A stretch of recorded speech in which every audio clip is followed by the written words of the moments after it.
আসসালামু আলাইকুম ওয়া রাহমাতুল্লাহ। আহমাদুহু ওয়া নুসাল্লি আলা রাসূলিল কারীম, আম্মা বা'দ। আউযু বিল্লাহি মিনাশ শাইতানির রাজীম। বিসমিল্লাহির রহমানির রহিম। ইন্নী জা'ইলুন ফিল আরদি খলিফা।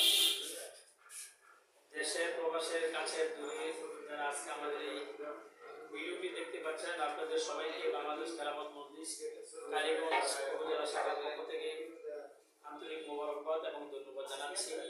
আপনারা সকলেই অবগত আছেন যে আগামীকাল 17 জুলাই বৃহস্পতিবার বাংলাদেশ খেলাফত মজলিস কেন্দ্রীয় কমিটি সারা বাংলাদেশে প্রায় 200-র উপরে এমপি প্রার্থী তারা ঘোষণা করেছেন। আলহামদুলিল্লাহ, আমাদের গাজীপুর 5 আসন কালীগঞ্জ কোবালবাড়িয়া সবাই এমপি প্রার্থী আলম মোহাম্মদ সাহেব ঘোষণা করেছেন। আমাদের সেই এমপি প্রার্থী হচ্ছে আমাদের কালীগঞ্জের এই প্রিয় মানুষ কালীগঞ্জের নেতা প্রিন্সিপাল গাজী রুহুল আমিন কাসিম সাহেবকে বাংলাদেশ খেলাফত মজলিসের পক্ষ থেকে এমপি প্রার্থী মনোনীত করেছেন।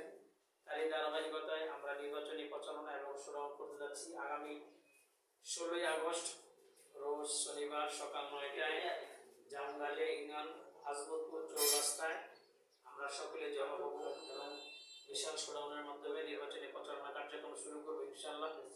আপনারা যারা আমাদের এই ভিডিওটি দেখছেন, আপনাদের সবাইকে যথাসময় উক্ত প্রোগ্রামে উপস্থিত হওয়ার জন্য বিশেষ আহ্বান করছি এবং সবাইকে দাওয়াত দেওয়ার জন্য আহ্বান করছি। এই আশা, এই প্রত্যাশাই করছি। আসসালামু আলাইকুম।